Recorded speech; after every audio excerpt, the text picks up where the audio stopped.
அஸ்ஸலாமு அலைக்கும் வரஹ்மத்துல்லாஹி வபரகாத்துஹு. அன்பார்ந்த அனைத்து உறவுகளுக்கும் இனிய மதிய வணக்கம். மிக முக்கியமான ஒரு தகவல் அன்பார்ந்த உறவுகளே, இன்னைக்கு ஜாபர் ஹாஸ்பிட்டலில் நடந்த சம்பவம் நிறைய பேருக்கு தெரியாத ஒரு விடயம். அதை நான் தெளிவுபடுத்தி ஆகணும். குறிப்பாக டிரைவர்கள், உங்களுக்கு தெரியுமா இந்த கார்டு? ஃபர்ஸ்ட், இந்த கார்டு உங்கள் வண்டியில் இருக்குதா?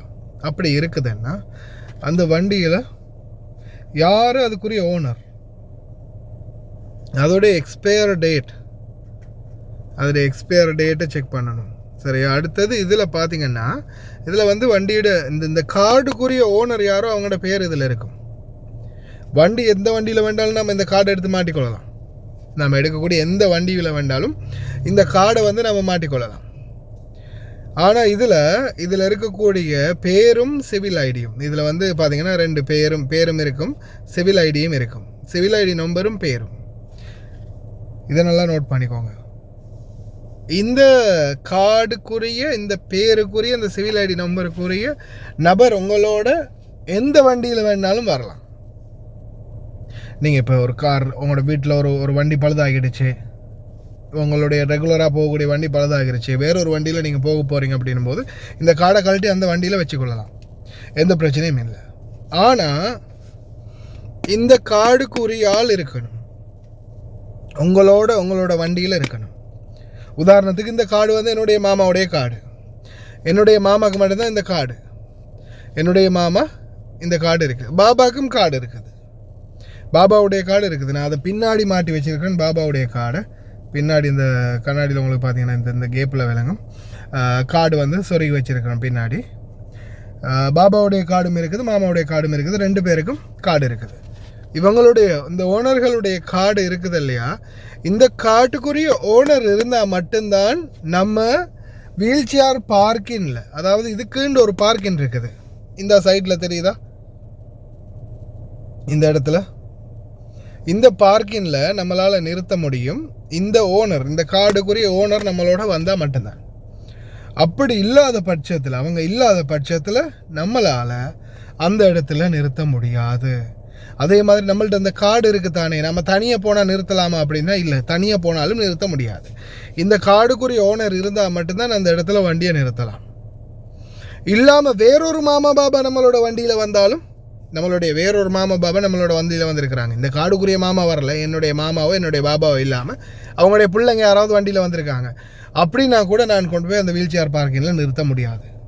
கொய்த்திகளாக இருந்தாலும் இந்த வீல் சேர் பார்க்கிங்கில் நிறுத்த முடியாது.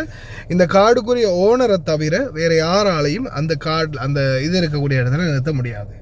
ஒருவேளை உங்களோட வரக்கூடியவங்க ஒன்று ஹேண்டிகாப் இல்லாட்டி வீல் சேர் பாவிக்கக்கூடியவங்களாக இருந்தாங்கன்னா, இந்த கார்டும் இருக்குது, ஆனால் உங்கள் மாமா இந்த கார்டுக்குரிய ஓனர் இல்லை, ஆனால் வந்திருக்கிறவங்களும் வீல் சேர் யூஸ் பண்ணக்கூடியவங்கன்னா தாராளமாக நிறுத்தலாம், அனுமதி இருக்குது.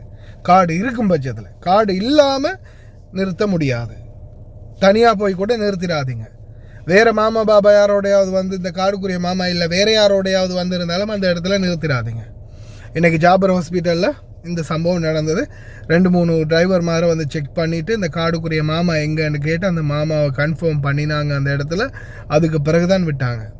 சிலர் மாமாக்கு அதை வாசித்து பார்த்துட்டு மாமா கிபீர் வேன் அப்படின்னு கேட்க, அவர் மாமா கிபீர் வீட்டில்னு சொன்னதோடையே வண்டி எடுக்க சொல்லிட்டாங்க. உடனே முக்காலஃபா போட்டாங்க. 150 தினார் முக்காலஃபா. அந்த 150 தினார் பார்த்திங்கன்னா டைரெக்டாக கோர்ட்டில் போயிட்டு தான் கட்டணும். சும்மா ஆன்லைன்லாம் கட்ட முடியாது, கோர்ட்டில் போய் தான் கட்டணும். அது வரைக்கும் நம்மளுக்கு ட்ராவல் பேண்ட்.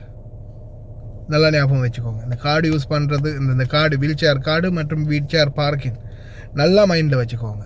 அதே மாதிரி தான் இன்றைக்கி வாகனங்களை சீஸ் பண்ணினாங்க ஜாபர் ஹாஸ்பிட்டலில். சீஸ் பண்ணின வாகனங்கள் எல்லாத்தையும் நான் வீடியோ போடுறேன் கடைசியில், சரியா? தூக்கிட்டு போகிறாங்க அந்த வண்டியை. கிட்டத்தட்ட 2 மாதத்துக்கு வண்டியை சிறைப்பிடிக்கிறாங்க. அதாவது வண்டியை 2 மாதத்துக்கு உள்துறை அமைச்சரோட கேரேஜில் போட்டுருவாங்க. போட்டால் அந்த 2 மாதம் முடியும் வரைக்கும் வண்டி நம்மளுக்கு கிடைக்காது. ஃபைன் பார்த்திங்கன்னா 70 தினார் முக்காலஃபா வருது, சரியா? 70 தினார் முக்காலஃபா ப்ளஸ் அதோட சேர்த்து இன்னொரு முக்காலஃபா எப்படி வருதுன்னு பார்த்தீங்கன்னா 2 மாதம் வண்டி நிப்பாட்டி இருப்பாங்க இல்லையா? நான் இதுக்கு முன்னாடி ஒரு வீடியோ போட்டிருப்பேன்னு நினைக்கிறேன், ஒரு சகோதரர் சொன்ன வீடியோ. 2 மாதத்துக்கு அந்த வண்டியை நிப்பாட்டி வைக்கிறாங்க இல்லையா, அதுக்கு நிலக்கூலி ஒரு நாளைக்கு 2 தினார். அப்போ அந்த 2 மாதத்துக்கு 120 தினார் நிலக்கூலி வேறையாக கொடுக்கணும். எல்லாமே ஒரு 180 190 தினார் வருது முக்காலஃபா. வண்டியை நோர் பார்க்கிங்கில் போட்டது, பார்க்கிங் அங்கே இங்கே சைடு பார்க்கின்களில் பார்க்கிங் இல்லாத, பார்க்கினுக்கு அனுமதி இல்லாத இடங்களில் அங்கே இங்கே நிறுத்திட்டு போனது, அதே மாதிரி நோர் பார்க்கிங்கில் போட்டது, எல்லாத்துக்கும் சேர்த்து வச்சு மொத்தமாக அந்த ஃபைன். தயவு செய்து கவனம். குறிப்பாக அந்த டெலிவரி டிரைவர் இருந்தால் போகிறது வாரது இருந்தால் அந்த கேட்டில் நிற்கிறாங்க, போகிறது கொடுக்குறது வாரது, அப்படித்தான் நீங்கள் நினைப்பீங்க. ஆனால் நீங்கள் அங்கே போய் இங்கே வாரத்துக்கு இடையில வண்டியை வந்து தூக்கிடுவாங்க. கவனமாக இருங்க. முடிந்த வரைக்கும் தெரிந்த நண்பர்கள் அனைவருக்கும் இதை ஷேர் பண்ணுங்கள்.